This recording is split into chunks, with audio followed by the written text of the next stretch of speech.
Bismillahirrahmanirrahim. Assalamualaikum warahmatullahi wabarakatuh. Selamat pagi, siang, ataupun malam untuk Bapak dan Ibu dosen pengampu mata kuliah evaluasi gizi pangan dan pengolahan, serta untuk teman-teman sekalian. Sebelumnya perkenalkan, nama saya Dita Mendrayana Putra dengan NIM 19-444168-TP-12545.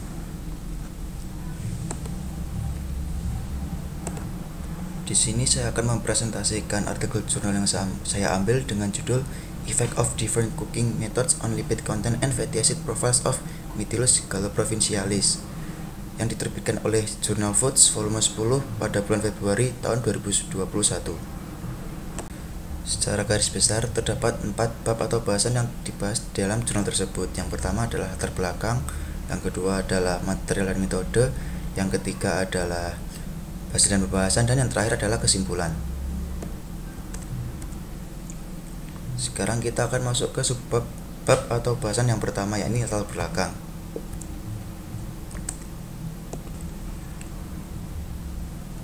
Seperti yang kita ketahui bahwa makanan yang berasal dari hewan laut merupakan salah satu makanan yang sehat karena mengandung banyak sekali nutrisi, terutama nutrisi yang tidak dapat dihasilkan oleh enzim dalam tubuh manusia.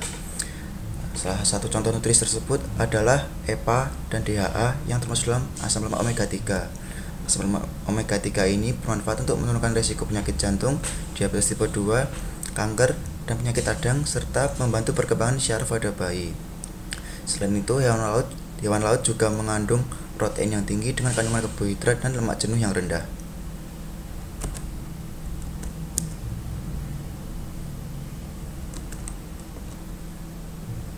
Nah, salah satu hewan laut yang sering dikonsumsi manusia adalah kerang. Karena kerang ini mengandung banyak sekali asam lemak omega 3 dengan asam lemak jenuh dalam jumlah yang rendah. Kerang ini merupakan salah satu jenis produksi pangan yang berkelanjutan karena mereka memakan fitoplankton laut yang ada di ekosistem, sehingga tidak ada aditif seperti vitamin dan antibiotik tambahan. Produksi global kerang laut untuk dikonsumsi manusia sendiri mencapai lebih dari 15 juta ton per tahun pada periode tahun 2010 hingga 2015, di mana persentasenya dibagi menjadi dua, yaitu 89% berasal dari budidaya dan 11% berasal dari penangkapan. Untuk produsen kerang terbesar di antara negara-negara Uni Eropa yakni Italia, Spanyol, dan Prancis, di mana ketiga negara tersebut merupakan negara Mediterania. Nah, salah satu spesies kerang yang mewakili laut Mediterania adalah kerang Mytilus galoprovincialis dengan jumlah produksi 63.700 ton di Italia pada tahun 2015.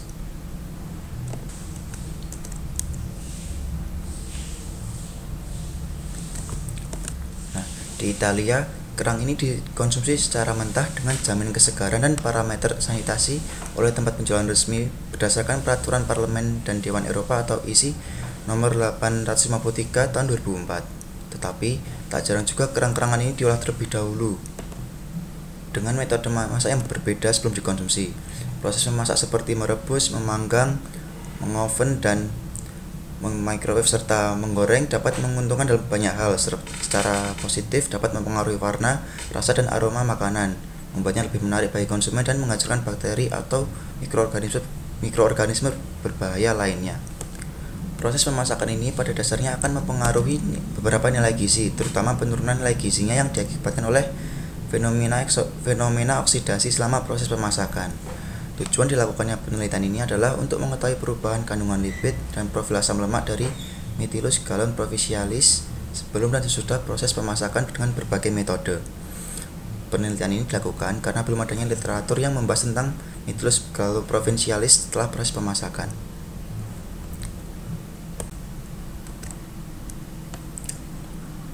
Selanjutnya kita akan masuk ke bab atau bahasan kedua, yaitu material dan metode.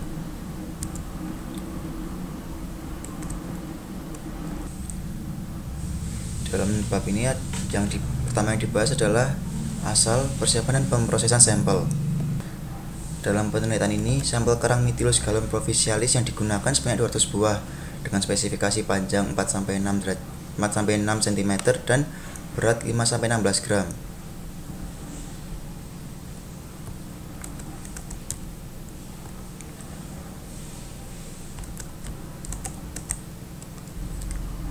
sampel kerang tersebut didapatkan dari pabrik kerang di Laut Ionia di Italia Selatan pada bulan Juli tahun 2019.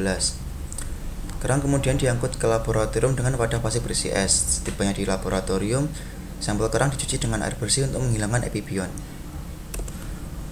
Selanjutnya, sampel kerang akan dibagi menjadi 6 kelompok, di mana setiap kelompok terdiri dari 45 buah kerang dan akan dibagi lagi menjadi 15 buah kerang pada setiap ulangan. Kelompok pertama merupakan kelompok sampel yang tidak dimasak, sementara 5 kelompok lainnya merupakan kelompok sampel yang dilakukan proses pemasakan, seperti memanggang, merebus, menggunakan microwave, memasak dengan oven, dan menggoreng. Sebelum dimasak, jaringan lunak dibersihkan dan dicuci terlebih dahulu dengan air suling untuk menghilangkan bahan asing di dalamnya.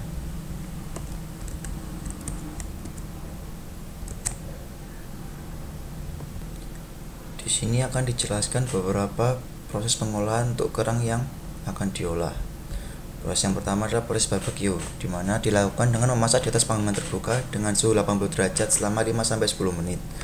Selanjutnya ada proses perebusan, yang dilakukan dengan sedikit air selama 10 menit dengan suhu 85-90 derajat Celcius.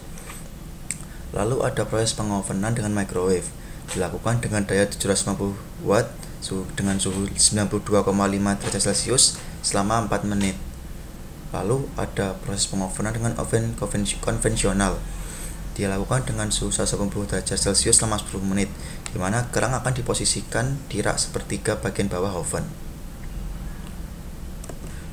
Dan proses yang terakhir yaitu proses penggorengan, dilakukan dengan menggunakan minyak bunga matahari sebanyak 0,3 liter dan dipanaskan hingga suhu 170 derajat Celcius. Lalu kerang akan digoreng selama 4 menit dan sesekali akan dibalik. Setelah digoreng, minyak yang berlebihan pada kerang akan diserap dengan menggunakan kertas saring Whitman. Minyak bunga matahari nantinya akan dianalisis profil asam lemaknya sebelum nanti sudah dimasak.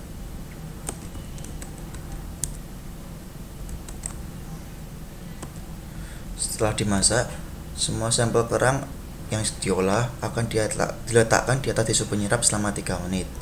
Lalu, semua sampel, baik yang diolah maupun tidak, akan dihomogenisasi dengan Ultraturaks IK Work untuk menyeragamkan bentuknya. Lalu, kerang akan dikemas dengan cara divakum dan dibekukan selama 3 hari. Selanjutnya, sampel kerang akan dikering bekukan, lalu digiling dan disimpan pada suhu 20 derajat Celcius sampai waktu dianalisis yang akan dilaksanakan sekitar 2 minggu ke depan.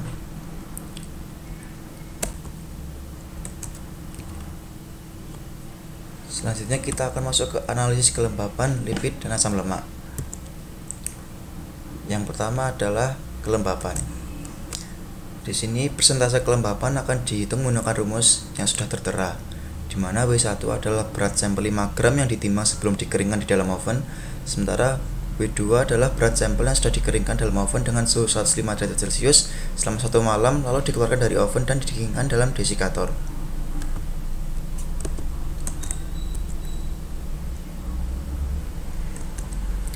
Lalu selanjutnya adalah lipid, di mana total lipid ini akan ditentukan dengan cara gravimetrik, di mana lipid dari kerang didapatkan dengan cara mengekstrak kerang mentah dan kerang yang sudah diolah menggunakan pelarut kloroform metanol dengan perbandingan 2:1.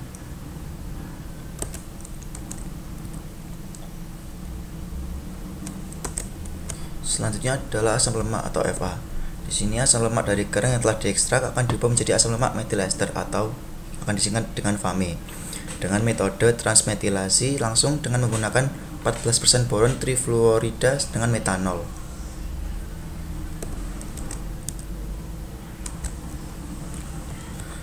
Kemudian FAME akan dianalisis dengan metode gas kromatografi menggunakan HP 6890 seri GC yang dilengkapi dengan detektor ionisasi yang menyala. Selanjutnya, FAME akan dipisahkan dengan kolom agilan HP88 dengan spesifikasi yang tertera. Di sini, gas helium digunakan sebagai gas pembawa dengan laju alir 1 ml per menit. Untuk suhu kolom diatur dari suhu 150 sampai 250 derajat Celcius dengan kenaikan 4 derajat Celcius per menit, dan akan dipertahankan suhunya saat sudah mencapai suhu 250 derajat Celcius. Selanjutnya, FAME akan diidentifikasi dengan membandingkan waktu retensinya dengan campuran standar metil ester asam lemak, dan hasilnya akan dinyatakan sebagai persentase area puncak. Selanjutnya, Fame akan dikuantifikasi dalam jaringan per 100 gram dengan kuantifikasi standar internal menggunakan metil nonadekanat, dan hasilnya akan dinyatakan sebagai berat per 100 gram berat kering.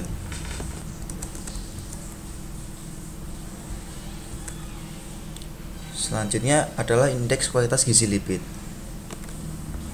Nah, untuk mengetahui kualitas gizi dari lipid, nanti akan digunakan 3 indikator dari data komposisi asam lemak, yakni indikator aterogenik atau AI, lalu indikator trombogenik atau TI, lalu indikator hipokolektolemik per hiperkolesterolemik atau H per H.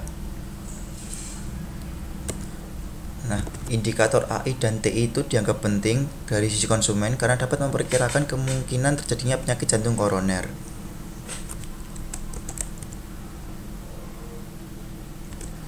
Pada slide ini akan ditampilkan rumus dari ketiga indikator tersebut. Di dalam rumus tersebut terdapat kata MUFA dan BUFA. MUFA sendiri merupakan kepanjangan dari monounsaturated fatty acid atau asam lemak tak jenuh tunggal, sementara BUFA adalah polyunsaturated fatty acid atau asam lemak tak jenuh ganda.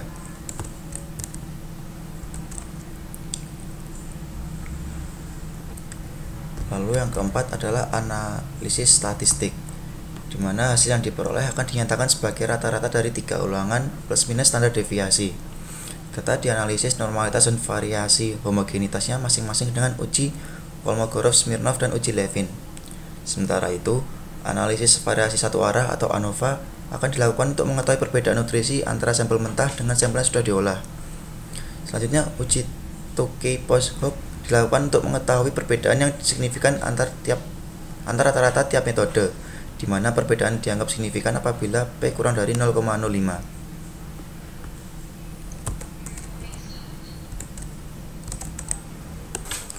Sekarang kita akan masuk ke bab atau bahasan yang ketiga, yakni hasil dan pembahasan, yang akan membahas tentang kelembapan, kandungan lemak, profil asam lemak, dan kualitas gizi lipid hasil penelitian.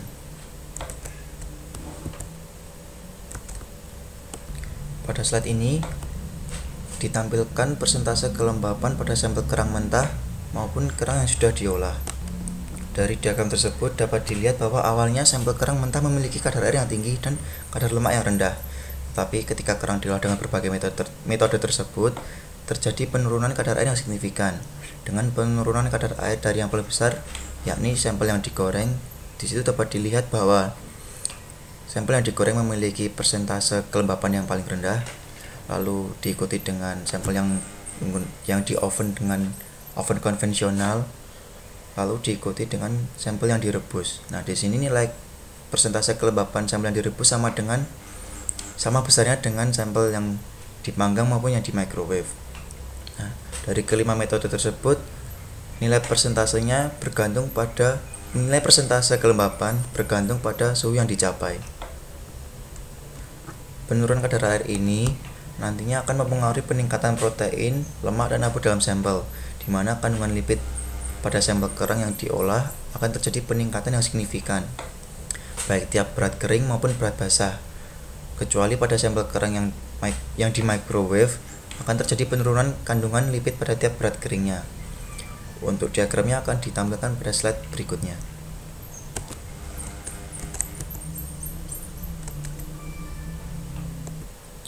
Pada slide ini ditampilkan diagram total lipid yang dihitung berdasarkan berat keringnya. Di sini dapat dilihat bahwa sampel kerang yang digoreng memiliki total lipid yang paling tinggi, sementara sampel kerang yang di microwave terjadi penurunan dibandingkan dengan sampel kerang mentah. Pada slide ini ditampilkan diagram total lipid yang dihitung berdasarkan berat basahnya. Untuk berat basah sendiri terjadi peningkatan kandungan lipid kisaran 2,4 gram per 100 gram berat basah untuk sampel yang di microwave sampai 13,75 gram per 100 gram berat basah untuk sampel yang digoreng. Pada metode pengolahan dengan penggorengan sendiri, kandungan lipid sampel kerang meningkat hingga hampir 8 kalinya, dari 1,55 gram per 100 gram berat basah menjadi 13,75 gram per 100 gram berat basah. Hal ini menandakan bahwa perendaman kerang ke dalam minyak dapat mempengaruhi kandungan lipid dalam kerang karena terjadi penyerapan minyak goreng oleh kerang, dan proses-proses yang melibatkan pemanasan dapat menghilangkan sebagian air karena terjadi penguapan. Selain itu, dari diagram-diagram tadi dapat disimpulkan juga bahwa metode pengolahan dengan microwave tersebut merupakan metode memasak yang paling sehat karena kandungan lemaknya yang paling terjaga. Pada slide ini berisikan tentang pembahasan-pembahasan yang saya sampaikan sebelumnya. Lalu sekarang kita ke profil asam lemak. Pada bagian ini nantinya akan terdapat 3 tabel, di mana tabel pertama berisikan tentang profil asam lemak dengan basis berat kering guna untuk mengetahui pengaruh proses pemasakan terhadap kandungan asam lemak. Lalu tabel yang kedua berisi profil asam lemak dengan basis berat basah guna untuk mengetahui informasi tentang asam lemak yang penting bagi konsumen. Dan tabel yang ketiga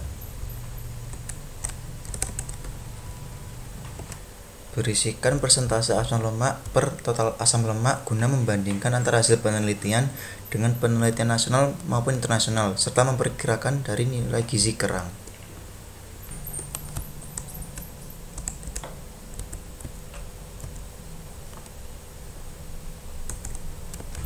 Lalu ada gambar yang menggambarkan tentang proporsi asam lemak jenuh atau SFA dengan asam lemak tak jenuh tunggal atau MUFA dan asam lemak tak jenuh ganda atau PUFA dalam kerang mentah maupun kerang yang sudah diolah.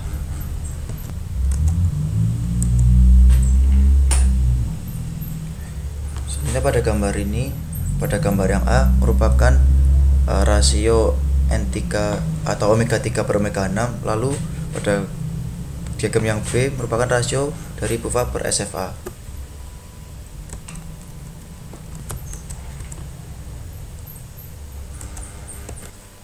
Nah, secara garis besar, kerang mentah memiliki profil asam lemak yang baik dengan dominasi asam lemak jenuh atau SFA sebesar 43,9% dan PUFA atau asam lemak tak jenuh ganda sebesar 40,2%. Diikuti oleh jumlah MUFA atau asam lemak tak jenuh tunggal sebesar 15,9%. Namun ketika diolah dengan berbagai macam metode tersebut, terjadi perubahan struktur dan kandungannya, sehingga proporsi asam lemak dan kualitas nutrisi pada produk akhir juga berubah secara signifikan. Pada SFA, terjadi penurunan yang signifikan hingga mencapai 13,9 sampai 38,6% dari total FA-nya pada semua metode memasak, di mana penurunan SFA terendah terjadi pada sampel kerang yang digoreng, yakni menjadi 13,9% dari total FA. Di sisi lain, terjadi peningkatan proporsi MUFA pada semua metode memasak, di mana peningkatan MUFA terjadi pada sampel yang digoreng, yakni menjadi 36,77% dari total FA. Sementara itu, proporsi PUFA pada proses pemanggangan, merebus dan microwave tidak berubah, tetapi pada proses penggorengan terjadi peningkatan proporsi PUFA menjadi 49,3%, dan pada proses pengovenan terjadi penurunan proporsi PUFA menjadi 36,7%, di mana proporsi PUFA pada kerang mentah sendiri sebesar 40,8%.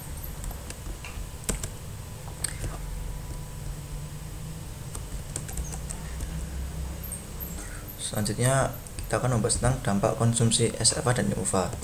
Nah, SFA terutama asam palmitat dan asam miristat sering dikaitkan dengan penyebab penyakit kardiovaskular atau CVD dan berkontribusi dalam meningkatnya kolesterol low density lipoprotein atau LDL. Selain itu, SFA juga sering dikaitkan dengan perkembangan kanker, diabetes mellitus, infeksi, dan kematian penyakit hati yang kronis. Sementara itu, MUFA dinilai lebih bermanfaat bagi kesehatan karena dapat menurunkan risiko penyakit jantung kardiovaskular.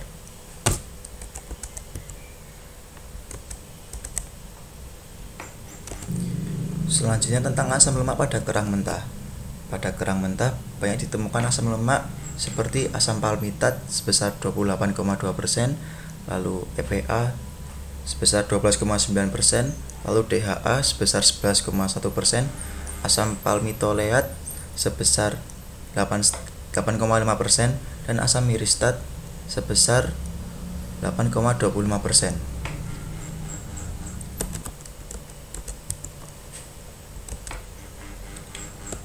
Akan tetapi, profil asam lemak dari kerang mentah tersebut akan berubah ketika kerang dimasak dengan metode yang berbeda-beda, di mana metode yang mengubah profil asam yang paling signifikan adalah metode penggorengan.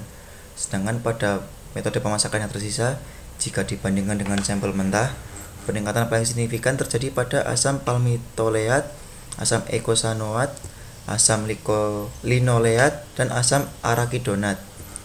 Sementara itu, penurunan yang paling signifikan terjadi pada asam miristat, asam palmitat, asam stearidonat, EPA, asam docosapentaenoik atau DPA, dan DHA. Sementara itu, untuk asam lemak yang tetap stabil adalah asam oleat. Begitu.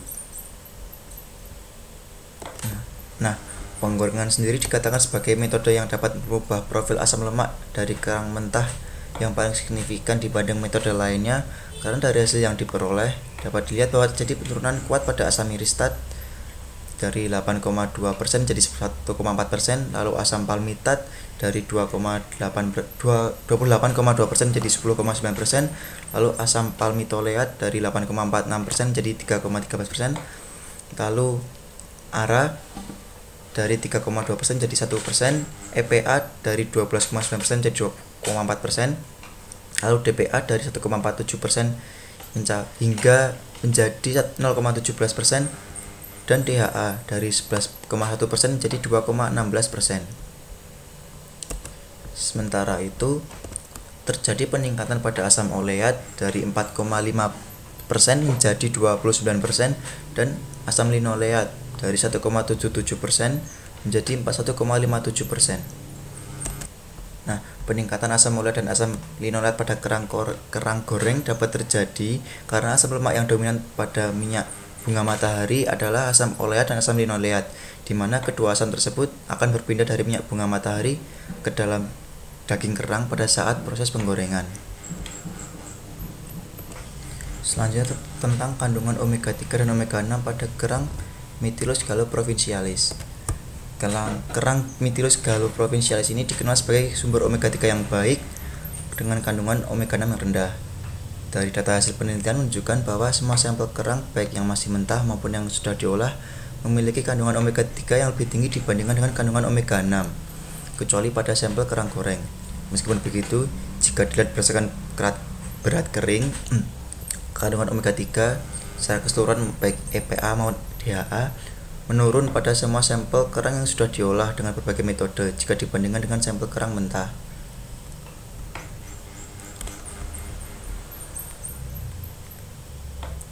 Sedangkan kandungan omega 6 bernilai sebaliknya, di mana penurunan kandungan omega 3 paling signifikan terjadi pada sampel kerang goreng.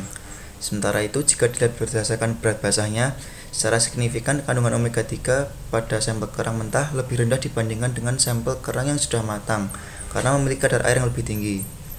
Berdasarkan data penelitian, sampel kerang goreng memiliki kandungan omega 6 tertinggi di antara sampel lainnya, karena pada saat proses penggorengan, minyak bunga matahari yang mengandung banyak asam linoleat akan terserap ke dalam daging kerang dan kelembapan dari kerang akan hilang karena penguapan.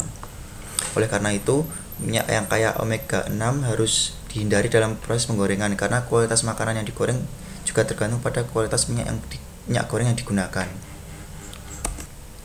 Menurut studi epidemiologis, kandungan omega 3 pada organisme laut, terutama kandungan EPA dan DHA, dapat mencegah berbagai penyakit dan membantu perbaikan gangguan kardiovaskular karena bersifat antitrombotik, antiinflamasi, antiaritmia, dan vasodilatasi.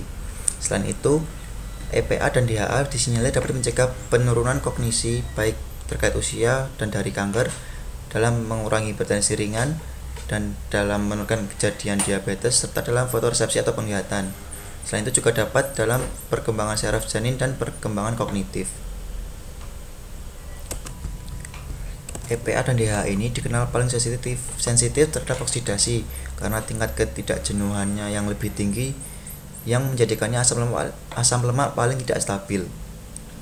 Hal ini terbukti di mana data hasil penelitian menunjukkan bahwa terjadi penurunan kandungan EPA yang awalnya sebesar 12,93% pada sampel kerang mentah menjadi 22,44% pada sampel kerang goreng. Hal serupa juga terjadi pada kandungan DHA, di mana awalnya kandungan DHA pada sampel kerang mentah sebesar 11,12% menurun secara tajam menjadi 2,16% pada sampel kerang goreng. Hasil penelitian tersebut dihitung berdasarkan berat kering. Sementara itu, apabila dihitung berdasarkan berat basah, maka kandungan EPA dan DHA terendah terdapat pada sampel kerang mentah karena masih memiliki kandungan air yang tinggi. Sekarang kita akan membahas indeks kualitas gizi lipid.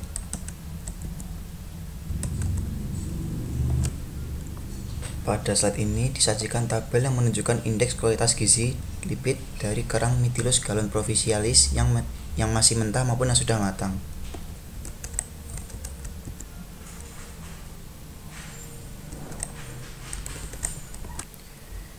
Indeks pertama adalah rasio omega 3 per omega 6. Rasio omega 3 per omega 6 ini merupakan indeks kualitas lipid yang penting karena menyoroti perubahan asam lemak akibat dari metode pemasakan yang berbeda-beda. Dari tabel yang ada pada slide sebelumnya dapat dilihat bahwa terjadi penurunan rasio omega 3 per omega 6 pada dari sampel yang masih mentah dengan sampel kerang yang sudah dimasak, terutama sampel kerang goreng yang memiliki rasio omega 3 per omega 6 terendah, yakni sebesar 0,15. Hal ini disebabkan karena terjadi pertukaran asam lemak antara sampel dengan minyak goreng yang menyebabkan beberapa asam lemak seperti omega 3 termasuk EPA dan DHA menghilang, sehingga sampel mengandung tinggi omega 6 yang dapat menyebabkan protrombik dan proinflamasi, di mana hal ini dapat memicu terjadinya penyakit kardiovaskular, obesitas, diabetes, artritis, aterosklerosis, kanker, dan kondisi autoimun.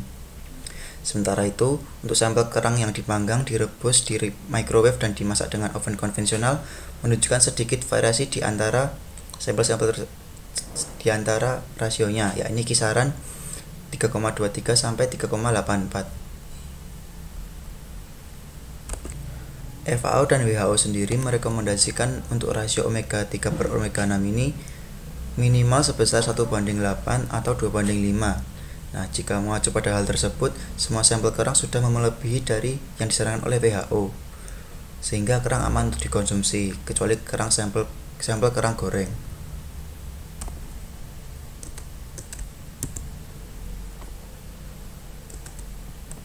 Indeks selanjutnya adalah rasio omega 6 per omega 3. Nah, untuk rasio omega 6 per omega 3 ini nilai yang direkomendasikan tidak boleh lebih dari 4, sehingga berdasarkan data hasil penelitian pada tabel sebelumnya, semua sampel kerang memiliki nilai jauh di bawah rasio yang direkomendasikan, kecuali sampel kerang goreng. Saran agar nilai sesuai dengan nilai yang direkomendasikan dengan cara meningkatkan kandungan omega 3 pada sampel tersebut.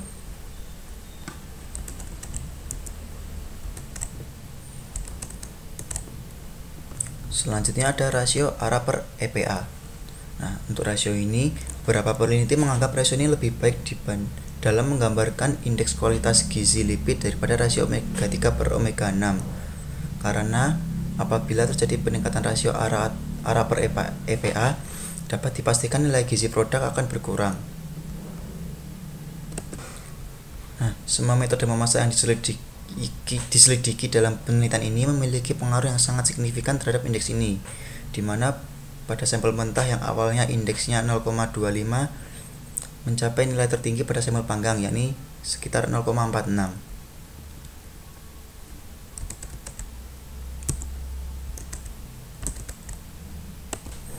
Indeks selanjutnya adalah rasio PUFA per SFA. Nah, rasio PUFA per SFA ini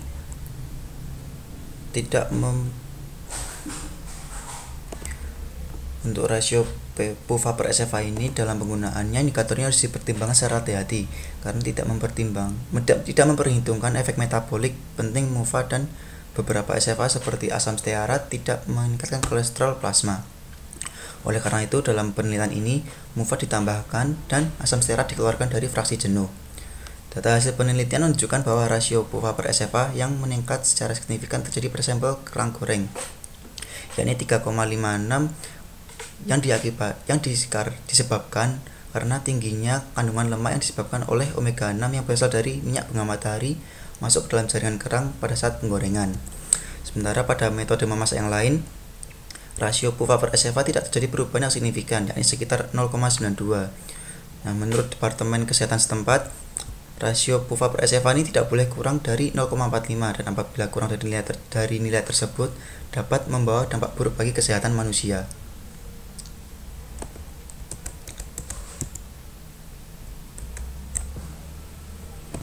Indeks selanjutnya adalah indeks aterogenik atau AI dan indeks trombogenik atau TI yang digunakan untuk mengevaluasi potensi makanan yang dapat mempengaruhi terjadinya penyakit jantung koroner, di mana apabila nilai AI dan TI ini rendah menunjukkan makanan lebih sehat dengan kualitas gizi lemak yang lebih baik sehingga dapat mencegah penyakit jantung koroner.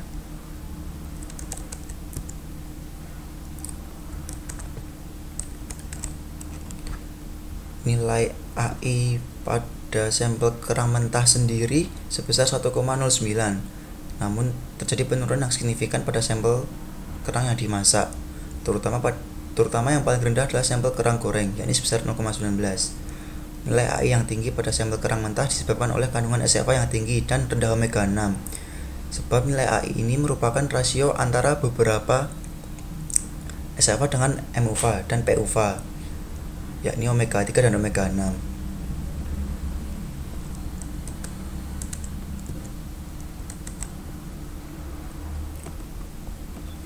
Sementara itu, nilai TI pada sampel kerang mentah sebesar 0,34, namun terjadi penurunan yang signifikan pada sampel yang dimasak, terutama sampel kerang goreng, yakni sebesar 0,23, dan sampel kerang panggang sebesar 0,31.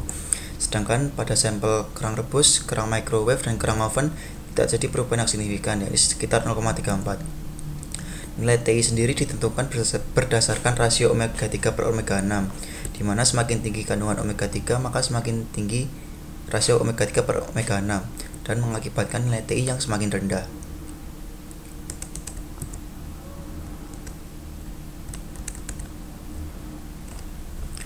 Indeks yang terakhir adalah rasio antara asam lemak hipokolesterolemia per hiperkolesterolemia atau H per H, di mana rasio ini mempertimbangkan efek spesifik yang mungkin dimiliki asam lemak tunggal pada metabolisme kolesterol. Nilai H per H yang rendah dianggap dapat merusak kesehatan manusia, sedangkan nilai H per H yang tinggi dianggap lebih bermanfaat bagi manusia. Nah, berdasarkan hasil penelitian yang didapat, sampel kerang mentah memiliki nilai H per H sebesar 1,04 dan terjadi kenaikan nilai yang signifikan menjadi 1,39 untuk sampel kerang panggang dan 6,33 untuk sampel kerang goreng. Sedangkan untuk sampel kerang metode yang lainnya juga terjadi kenaikan, tetapi tidak signifikan. Meskipun begitu, sampel kerang mentah yang unggul dalam perlindungan kardiovaskular memiliki sedikit keuntungan dibandingkan dengan sampel kerang goreng. Sebab bagian asam miristat yang secara signifikan lebih tinggi dalam lemak kerang mentah. Selanjutnya adalah asupan EPA plus DHA.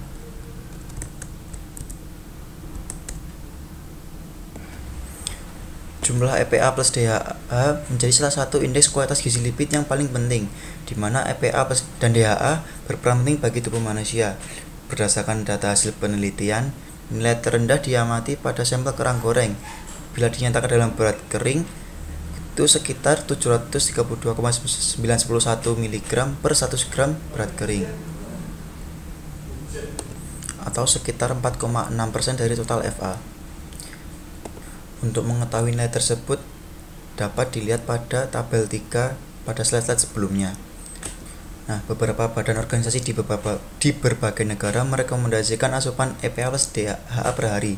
Seperti contohnya adalah Otoritas Keamanan Pangan Eropa merekomendasikan asupan sekitar 250 mg untuk orang dewasa dengan peningkatan asupan DHA dengan tambahan 100-200 mg per hari untuk wanita selama kehamilan ataupun menyusui. The Scientific Societies of Nutrition di Prancis merekomendasikan 500 mg per hari EPA plus DHA dengan asupan DHA minimum 120 mg per hari. Di Belanda, Dewan Kesehatannya menyarankan asupan EPA plus DHA sebesar 450 mg per hari.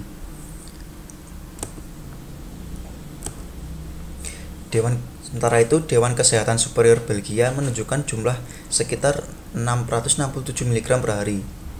Nah, untuk organisasi internasional sendiri, Organisasi Kesehatan Dunia atau WHO merekomendasikan konsumsi antara 0,3 sampai 0,5 gram per hari. Sementara Masyarakat Internasional untuk Studi Asam Lemak dan Lipid atau ISFAL merekomendasikan sebesar 500 mg per hari, dan Pakta Pertahanan Atlantik Utara atau NATO merekomendasikan 800 mg per hari. Untuk individu dengan penyakit jantung koroner disarankan mengonsumsi sebanyak 1 gram per hari EPA plus DHA karena telah terbukti mengurangi kematian akibat penyakit jantung koroner.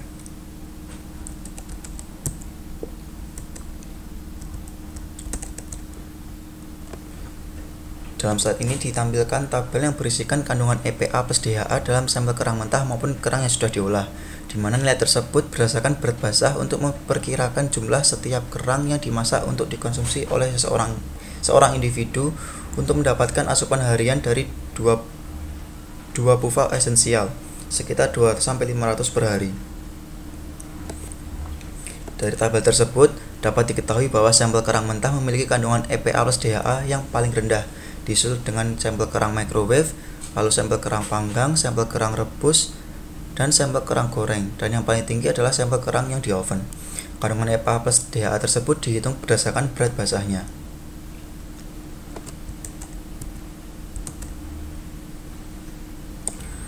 Sekarang kita masuk ke bagian terakhir, yaitu kesimpulan. Nah, berdasarkan hasil dari penelitian yang didapatkan, dapat disimpulkan bahwa semua metode pemasakan yang diteliti berpengaruh nyata terhadap profil lipid dan asam lemak kerang Mytilus galoprovincialis. Meskipun semua proses lebih sehat daripada menggoreng, nyatanya perebusan dan microwave lebih berharga dan bermanfaat karena metode ini menghasilkan tingkat asam lemak yang rendah, seperti omega 6 yang sudah sangat melimpah dalam makanan barat. Namun, kerang yang dimasak dengan oven tampaknya menjadi makanan yang paling berharga untuk komposisi asam lemak yang baik dan kandungan EPA plus DHA yang tinggi. Oleh karena itu, ini dapat menjadi salah satu jenis makanan yang disukai oleh konsumen. Penggorengan sangat mempengaruhi profil asam lemak dengan penurunan drastis rasio omega 3 per omega 6. Oleh karena itu, sebaiknya metode memasak kerang tidak dianjurkan dengan cara digoreng karena tidak baik untuk kesehatan manusia. Berikut adalah referensi yang saya gunakan. Mungkin itu saja yang dapat saya sampaikan, kurang lebihnya mohon maaf. Terima kasih. Wassalamualaikum warahmatullahi wabarakatuh. Bismillahirrahmanirrahim. Assalamualaikum warahmatullahi wabarakatuh.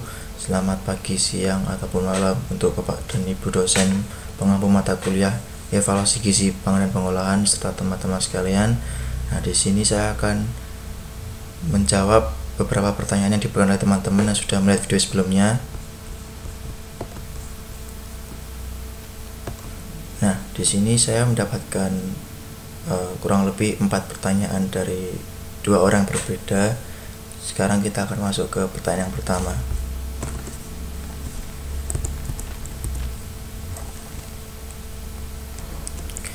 Nah, di sini saya mendapatkan 2 pertanyaan dari 2 orang teman saya yang intinya menanyakan mengapa untuk mengekstrak kerang mentah itu digunakan pelarut kloroform dan metanol dengan perbandingan 2:1. Kenapa tidak memakai pelarut lainnya dan apa alasannya mengapa menggunakan pelarut tersebut. Jadi kita ke slide selanjutnya.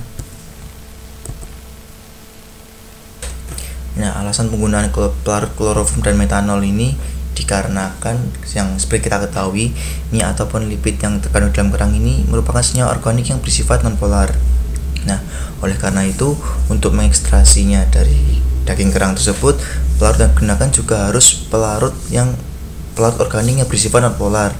Salah satunya adalah kloroform. Nah, tetapi apabila pelarutnya hanya kloroform saja, ekstrak lipid yang dihasilkan ada kemungkinan masih mengandung air dan kloroform ini tidak dapat mengikat air.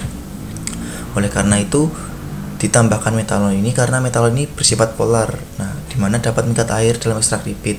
Jadi intinya metanol yang bersifat polar ini dapat mengikat air dalam sampel, sedangkan klorofil nantinya yang bersifat monopolar akan melarutkan lipidnya.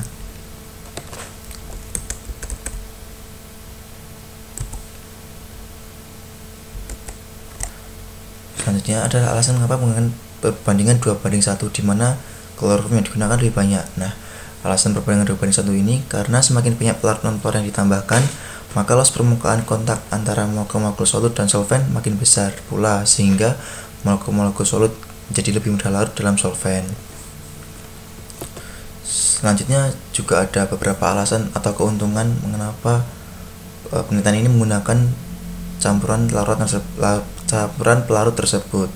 Nah, keuntungan yang pertama keuntungannya antara lain itu lebih sederhana, lalu dapat diterapkan pada skala apapun yang diinginkan, lalu secara substansial mengurangi kehilangan lipid yang terkait dengan proses pencucian, dan pada akhirnya menghasilkan ekstrak yang dicuci dapat dikeringkan tanpa berbusa dan tanpa membelah proteolipid. Begitu.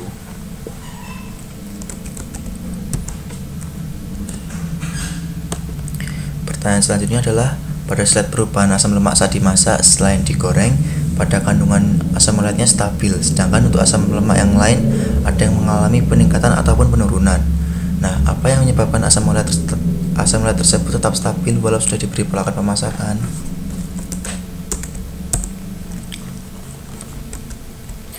Nah, menurut pembahasan dalam jurnal tersebut, asam uleat dikatakan stabil, tetapi menurut data dalam jurnal tersebut juga tetap terjadi kenaikan ataupun penurunan kandungannya meskipun tidak terlalu signifikan. Dapat dilihat pada slide ini, asam oleat atau C18 dengan ikatan satu rangkap atau omega 9 terjadi dari 4,5% menjadi 5,16, lalu 3,10, lalu 5,36, lalu 5,55. Nah, di sini dapat dilihat bahwa tetap terjadi kenaikan ataupun penurunan kandungannya meskipun tidak signifikan.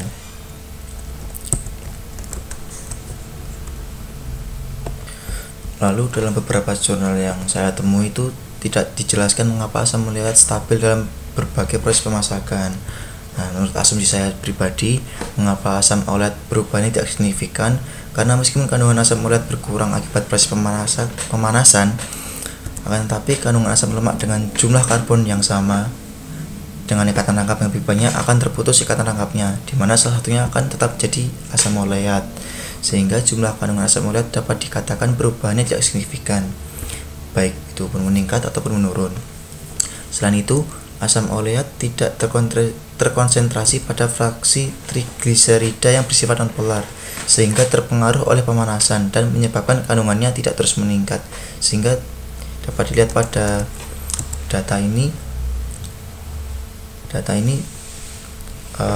kandungannya tidak selalu meningkat. Contohnya pada kerang yang direbus ini jadi penurunan menjadi 3,10 dari 4,5, sementara pada data lainnya tuh meningkat, tapi pada data ini tidak meningkat melainkan menurun gitu.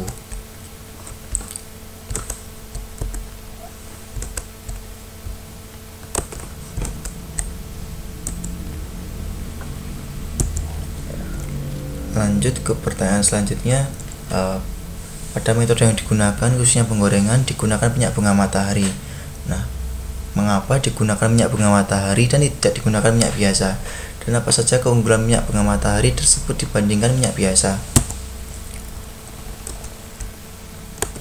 Nah, menurut saya pribadi, alasan mengapa proses penggorengan menggunakan minyak bunga matahari daripada minyak goreng biasa yang notabene terbuat dari kelapa sawit adalah dilihat dari sisi kesehatan, dimana pada minyak biji bunga matahari asam lemak dominannya adalah asam linoleat dan asam oleat, dimana kedua asam lemak tersebut termasuk ke dalam asam lemak tak jenuh. Sedangkan pada minyak goreng biasa asam lemak dominannya adalah asam palmitat, dimana asam palmitat ini masuk ke dalam asam lemak jenuh. Nah, seperti yang kita ketahui bahwa asam lemak jenuh ini dapat meningkatkan level total kolesterol dan kolesterol LDL atau low density lipoprotein, serta meningkatkan insiden penyakit jantung. Nah, oleh sebab itu, minyak bunga matahari dipilih sebagai minyak untuk menggoreng daripada minyak biasa yang tetap ini adalah minyak kelapa sawit, karena dinilai minyak bunga matahari ini lebih sehat daripada minyak kelapa sawit. Begitu. Sekian jawaban dari beberapa pertanyaan dari teman-teman saya. Kurang lebihnya mohon maaf, dan apabila ada informasi yang terlewatkan mohon dimaafkan. Terima kasih. Wassalamualaikum warahmatullahi wabarakatuh.